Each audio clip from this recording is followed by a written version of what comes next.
فابتديت اتجنن. فرحت لدكتور احمد عامر اللي هو بتاع الجهاز الهضمي، فقال لي ده حصل لك تقريبا شبه شلل في المعده بسبب ان الاكل ما اتهضمش، فالاكل في معدتك فانت مش جعان فمش هتاكل. حتى نزلت في وقتها بوست قلت يا جماعه خدوا بالكم من ايوه الحقن ديا ولا تاخدوها، خدوها مع دكاتره وامشوا. المهم ابتديت مع دكتور احمد عامر، كشف عليا وبعدين بيعمل بالسونار كده هون، فلقى في كيس ميه على الكليه اليمين، فقال لي ده ممكن تبقى مولود بيه عادي، بس معلش اعمل لي اشعه بالصبغه عشان اعرف الكيس ده بره ولا جوه الكليه. قلت له تمام. قال لي ما فيهاش حاجه. فروحت عملت ال الاشعه اللي بالصبغه دي، وبعدين رحت وديتها له، ففوجئت بحاجه تفوق الخيال. قال لي انت محتاج تروح لدكتور كلى لان احنا شاكين ان في ان انت عندك كانسر. الكلمه دي تخض طبعا. لما تكوني قاعده مع دكتور ويقول لك الكلمه دي. جالي حاله غريبه. يعني ايه الواحد كويس وما فيهوش حاجه وعايش طبيعي وفجاه يسمع انه عنده كانسر.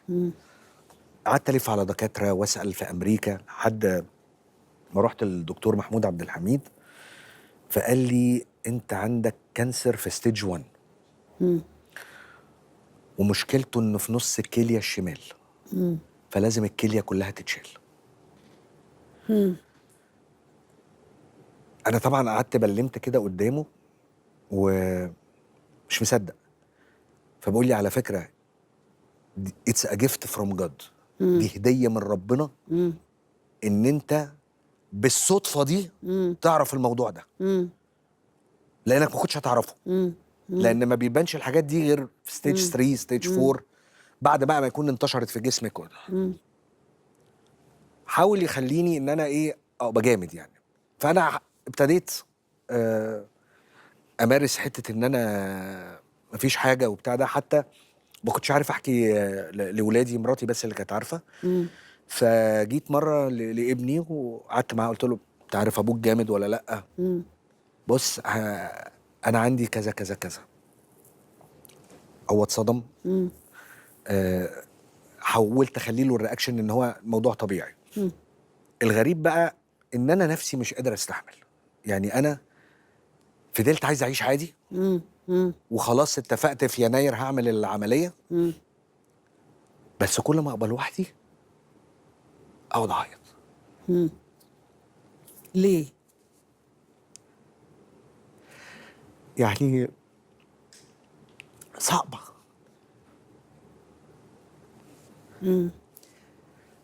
يعني ايه نكون عادي وفجاه يحصل لنا كده؟ تجربه صعبه. طبعا. جالي جلطه في القلب،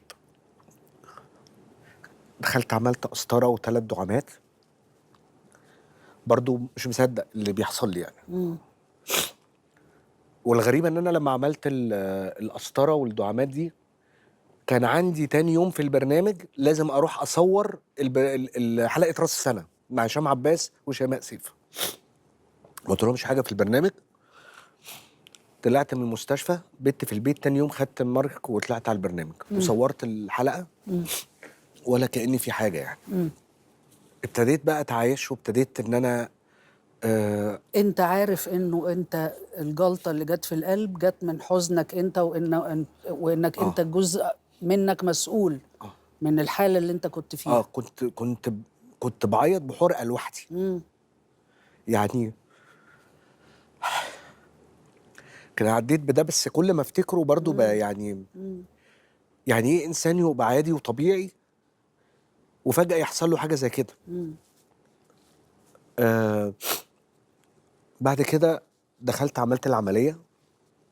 في ناس طبعا مش أنهي هاقدر واحدة أنسى الاستئصال ولا تاني واحدة استئصال. مش هاقدر أنسى طبعًا وقفة مصطفى قمر معايا، إمم، كان بايت معايا في المستشفى. إمم.